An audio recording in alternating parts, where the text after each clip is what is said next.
नवी मुंबईतील एपीएमसी बाजारात गेल्या आठवड्यापासून कांद्याच्या दरात मोठी वाढ झाली आहे। आठवड्याभरापूर्वी एपीएमसी बाजारात 20 ते 25 रुपये किलो दरानं विकला जाणारा कांदा आता 35 ते 40 रुपये किलोपर्यंत पोहोचला आहे। तर वाशीच्या किरकोळ बाजारातही कांद्याच्या दरात मोठी वाढ झाली असून आठवड्याभरापूर्वी 40 ते 45 रुपये किलो असलेला कांदा आता 70 ते 80 रुपये किलोपर्यंत विकला जातोय। शेतकऱ्यांनी ऑफ सीझनमध्ये कांदा विक्रीसाठी गोदामांमध्ये जुळवून ठेवलेल्या मालापैकी जवळपास निम्मा कांदा खराब होत असल्याचं एपीएमसीतील कांदा व्यापारी दिगंबर राऊत यांनी म्हटलंय।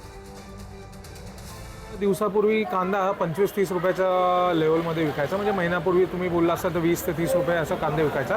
पण हे 15 दिवसापासून हे कांद्याचे दर हे दर आठवड्याला वाढतच आहे आणि तो 40 ते 45 रुपयापर्यंत चांगला माल मार्केटमध्ये विकत आहे। कांद्याची डिमांड आहे, भाव वाढला तरी कांद्याची डिमांड चांगली आहे, कारण कांदा हा जो माल खराब झालेला आहे त्यामुळे कांद्याचं जे पीक यायला पाहिजे होतं किंवा जो आपण स्टोरेज ठेवलेला माल हा टिकत नाही आहे, त्यामुळे 50 ते 40% ते 50% माल हा खराब झाल्यामुळे त्याची डिमांड ही पुढच्या 2-3 महिन्यामध्ये पण ही वाढतीच राहील।